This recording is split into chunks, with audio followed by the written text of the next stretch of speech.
Selamat pagi anak-anak. Pada pembelajaran kali ini kita akan membahas mengenai materi pengangguran. Perkenalkan, saya Maria Juana Suraola dari Prodi Pendidikan Ekonomi BKK Ekonomi. Nah, sebelum kita membahas lebih lanjut mengenai materi pengangguran itu sendiri, di sini saya akan menjelaskan mengenai peta konsep atau apa saja sih yang akan kita bahas dari dalam mata pelajaran ekonomi khususnya pada materi pengangguran ini. Nah, di dalam materi pengangguran ini yang pertama akan kita bahas itu mengenai pengertian dari pengangguran itu sendiri. Lalu yang kedua itu mengenai jenis-jenis dari pengangguran. Nah, jenis-jenis dari pengangguran ini dibagi lagi menjadi dua jenis. Yang pertama itu ada jenis pengangguran berdasarkan kaitannya dengan kegiatan-kegiatan ekonomi, dan yang kedua itu ada jenis pengangguran berdasarkan sebab akibatnya. Nah, selanjutnya kita masuk ke dalam pengertian dari pengangguran itu sendiri. Pengertian pengangguran itu sendiri adalah penduduk yang tidak bekerja tetapi sedang menjadi pekerjaan atau mempersiapkan suatu usaha baru, atau penduduk yang tidak mencari pekerjaan karena merasa tidak mungkin mendapat pekerjaan, atau penduduk yang tidak mencari pekerjaan karena sudah diterima bekerja atau mempunyai pekerjaan tetapi belum memulai bekerja. Nah, dari definisi tadi itu saya singkat menjadi 4 poin sehingga mudah untuk diingat. Jadi pengertian dari pengangguran itu, yang pertama itu poinnya itu penduduk tidak bekerja, yang kedua sedang mencari pekerjaan, dan yang ketiga penduduk yang tidak mencari pekerjaan, dan yang keempat itu penduduk yang mempunyai pekerjaan tetapi belum memulai bekerja. Jadi definisi dari pengangguran itu bisa teman-teman definisikan sendiri melalui 4 poin penting di sini. Yang pertama, penduduk yang tidak bekerja, lalu sedang mencari pekerjaan, penduduk yang tidak mencari pekerjaan karena tidak memungkinkan untuk bekerja, dan yang terakhir itu penduduk yang mempunyai pekerjaan tetapi belum memulai untuk bekerja karena batas waktu yang ditentukan mungkin belum saatnya, seperti itu. Nah, di sini yang pertama akan kita bahas setelah pengertian dari pengangguran itu sendiri ada jenis-jenis pengangguran berdasarkan kaitannya dengan kegiatan-kegiatan ekonomi yang biasa dilakukan di kalangan masyarakat.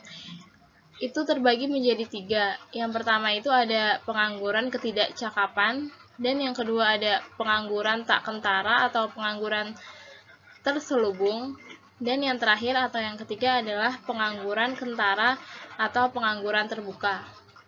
Nah, di sini saya akan membahas dari yang pertama, yaitu pengangguran ketidakcakapan.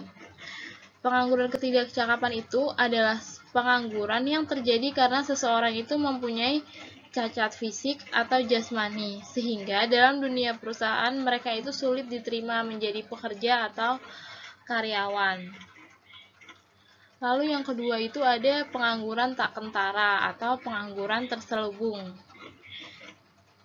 Nah, kata lain dari pengangguran tak kentara atau pengangguran terselubung itu bisa juga disebut sebagai disguised unemployment atau invisible unemployment.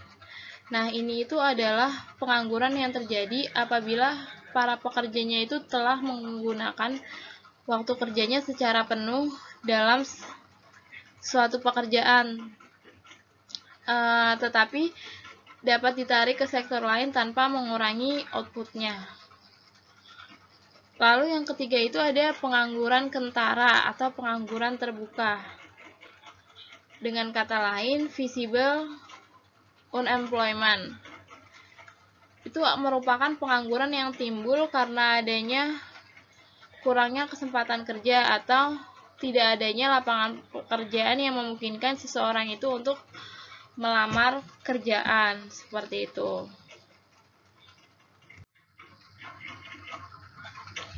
Nah, selanjutnya itu jenis-jenis pengangguran berdasarkan sebab akibatnya. Jenis pengangguran berdasarkan sebab akibatnya dibedakan menjadi 7 jenis. Yang pertama itu ada pengangguran musiman, pengangguran friksional atau pengangguran peralihan, pengangguran karena upah yang terlalu tinggi, pengangguran struktural, pengangguran voluntary, pengangguran teknologi, dan yang ketujuh adalah pengangguran potensial. Yang pertama itu ada pengangguran musiman. Pengangguran musiman itu adalah pengangguran yang biasa terjadi pada sektor pertanian. Misalnya saja pada musim panceklik. Nah, di mana di sini itu banyak petani yang menganggur karena telah usai masa panen dan menunggu masa panen selanjutnya. Terus yang kedua itu ada pengangguran friksional atau pengangguran peralihan. Nah, pengangguran friksional itu adalah pengangguran yang terjadi karena penawaran tenaga kerjanya itu lebih banyak dibandingkan dengan permintaan tenaga kerja, atau tenaga kerja yang sudah bekerja itu tetapi menginginkan pindah ke pekerjaan lain, sehingga belum mendapatkan tempat pekerjaan yang baru. Nah, kelebihan tenaga kerja tersebut itu menimbulkan adanya pengangguran. Lalu yang ketiga itu pengangguran karena upah yang terlalu tinggi. Pengangguran karena upah yang terlalu tinggi itu artinya pengangguran itu yang terjadi karena para pekerja atau pencari kerja itu menginginkan adanya upah atau gaji yang tinggi, sehingga para pengusaha itu tidak mampu untuk memenuhi keinginan tersebut. Nah, akan tetapi di Indonesia saat ini sudah ada ketentuan yang mengatur perihal tersebut, seperti upah minimum regional atau yang biasa disingkat dengan UMR, yang disesuaikan dengan biaya hidup di daerah masing-masing, sehingga daerah satu dengan daerah lainnya itu memiliki UMR yang berbeda-beda, sehingga antara pekerja dan pengusaha itu sudah mendapatkan konsensus dalam penentuan upah masing-masing pekerja atau karyawan. Lalu yang keempat itu ada pengangguran struktural. Nah, di dalam pengangguran struktural itu adalah pengangguran yang terjadi karena terdapat perubahan struktur kehidupan masyarakat. Misalnya itu dari agraris menjadi industrialis. Nah, oleh sebab itu kan banyak tuh tenaga kerja yang tidak memenuhi kriteria yang disyaratkan pada perusahaan tertentu. Lalu yang kelima itu pengangguran voluntary. Nah, di dalam pengangguran voluntary ini yang terjadi itu karena seseorang itu sebenarnya masih mampu bekerja, tetapi secara sukarela itu sudah tidak mau bekerja dengan alasan merasa sudah mempunyai kekayaan yang mencukupi kebutuhan hidupnya, seperti itu. Lalu yang keenam itu ada pengangguran teknologi. Nah, di dalam pengangguran teknologi ini terjadinya pengangguran itu dikarenakan adanya pergantian tenaga kerja manusia yang digantikan oleh tenaga mesin yang sering terjadi di pabrik-pabrik. Lalu yang terakhir itu pengangguran potensial. Pengangguran potensial atau dengan kata lain potential underemployment. Nah, dalam pengangguran potensial itu, pengangguran itu terjadi apabila para pekerja dalam suatu sektor itu dapat ditarik ke sektor lain tanpa mengurangi output.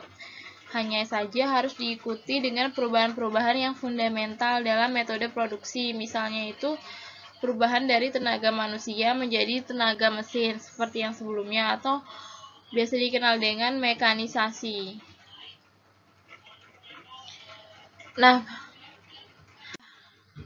kita mempelajari mengenai pengertian pengangguran serta jenis-jenis pengangguran, diharapkannya anak-anak bisa memahami apa itu pengangguran dan berbagai jenis pengangguran, sehingga anak-anak juga bisa mengidentifikasikan berbagai macam jenis-jenis pengangguran. Nah, materi pada hari ini sudah selesai. Terima kasih untuk partisipasinya. Mohon maaf jika ada salah kata, dan sampai bertemu di pembelajaran selanjutnya.